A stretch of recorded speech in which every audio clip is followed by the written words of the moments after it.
What's up guys, it's Clump, and today's video is going to be covering how to win more fights. Now these tips and strategies can be used in pubs or in competitive scrims, as they work against all types of players. Now I'll be covering general strategies that you should use while going into fights, along with more mechanical tricks, such as movement in close quarter combat, Lowground Peeks, ways to phase into 1x1s, and much more. Now regardless of the skill level you're currently at, you can improve a lot from this video, so make sure you watch till the end. That said, let's get right into it. Say I keep a check.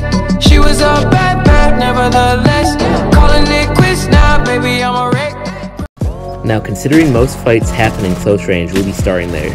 And the two most important things to know about winning close range fights is the importance of movement and utilizing your peaks. Now moving is more of a strategy, as I talked about earlier. It's either are you moving or are you not moving, and you should always be moving if possible. Players who don't move are easier to track, while players who move around often confuse their opponents and are able to find angles that players would never check. Whether you're navigating through a house or a build fight, moving up and down between floors along with moving in and out between structures can give you plenty of opportunities, as shown in this clip. This directly ties into the next important factor of winning close range fights, peeking.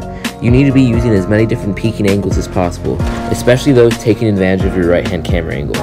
However, this might not always be possible, and using any peek is better than just standing in the open or waiting to use an edit, as it gives the element of surprise. As you can see here, anything that obstructs line of sight, such as a doorway or a wall, can be used as a peek, even if you are forced to use your left side. Now that said, the proper combination of movement and peeking can make kills come easy in close range. Despite the 3 versus 1 disadvantage, I got an easy knock at the start using a proper peek. Then, after a failed edit attempt, I was able to use movement as the player believed I was behind the staircase. This led to a quick knock followed by the squad way. Even when there are few available angles, you can create your own peek by running into a room, placing the stair, and then editing it on the left hand side. This creates a railing that blocks visibility for any player coming in until you uncrouch and hit a great headshot. Now this next strategy is the most useful for winning solo squads. Too often do players collapse under the pressure of a full squad of spammers with miniguns, splodes, and SMGs. While this is very tough to deal with, the thing is, you don't have to put yourself in this situation in the first place. Whenever you enter a fight, your first priority should be to come out alive, and not to kill your opponents. Whenever you find yourself running out of mats, ammo, taking heavy damage, or simply fighting a squad that you cannot currently compete with, simply disengage for better positioning. This brings us to our next point of natural cover. As you've seen in this clip, I originally jump headed away from the team, as I needed to reposition myself to have a better opportunity at winning the fight. I went to this mountain, as natural cover is the best option to take on a team. Teams are less likely to spray out your builds as they are connected to mountains and not just the ground, whereas compared to an open field it is much easier to take down anything you've built. Retreating or waiting to attack your opponents from a hill, house, or mountain is much better than running into an open field or launching onto a team, taking shots, and then spam building. Natural cover is a very advantageous position.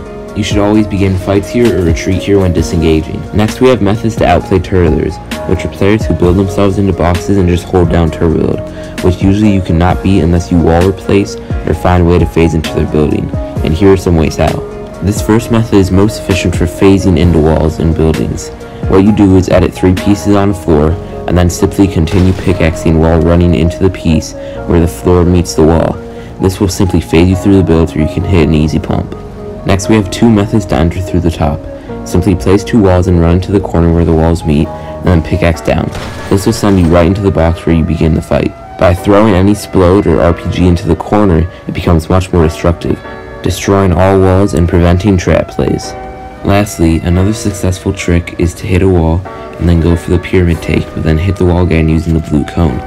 Another method of this is hitting a wall on one side, going to the other side, trying to replace it, and then hitting the original one, distracting and confusing your opponent. Lastly, we have some mechanical skills such as Lowground Peeks and AR fire. Now I may do a full low ground guide in the future, but for now understand that there are as many advantages to playing low ground as there is high ground. Some common low ground peeks you will use is where you hug or break through the sides of walls, forcing players to over peek, so that when you jump back you get a perfect shot on them.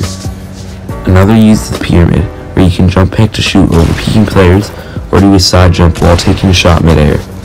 Additionally, you can find easy shots when coming out of a double ramp if you turn around and wait for your opponent to peek. This is more effective with ARs and SMGs from a slightly farther distance, but still works with shotguns. The last tip you should work into your gameplay is to always tap fire instead of spray at long range. As you see here, me and my opponent lined up, him only taking full auto shots while I tap fired. While it takes more time to get off shots, it is much more accurate, so you should always tap fire when at a long range.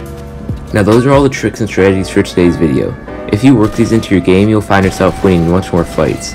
Just simple 1v1s or solo squads, those in close range, those at far, or those against turtlers. Huge shout out to A1 Alex for helping me film this video. If you guys like watching scrim play, I'll leave his channel link in the description below. Other than that, drop a like if you haven't already, and have a great day.